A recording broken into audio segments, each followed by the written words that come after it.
Difference between an anxiety attack and a panic attack. Comment your experience down below if you know the difference, because a lot of people don't. I didn't. I had to learn. I had really bad panic attacks when my dad committed suicide.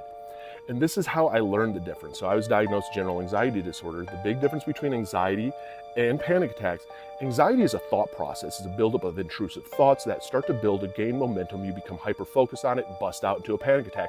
That's why you can kind of feel a panic attack all of a sudden coming on. You start gasping for air a little bit.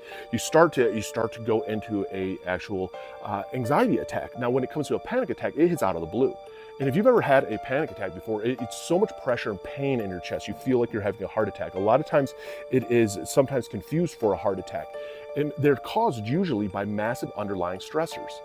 My dad committing suicide was one of those stressors. And that is what was helping drive panic attacks. Now, how did I overcome it?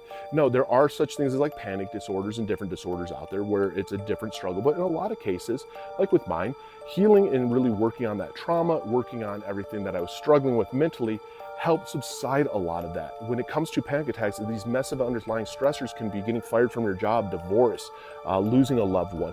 And it doesn't even have to be losing a loved one from suicide. Just a spontaneous death that you weren't prepared for is something that is one of the worst experiences that there is out there. Somebody's taken from you very, very quickly.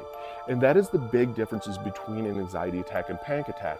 And the reason it's important to know this is when you are talking to a therapist, to let them know what you're struggling with so they can know what to help you with, because of that difference.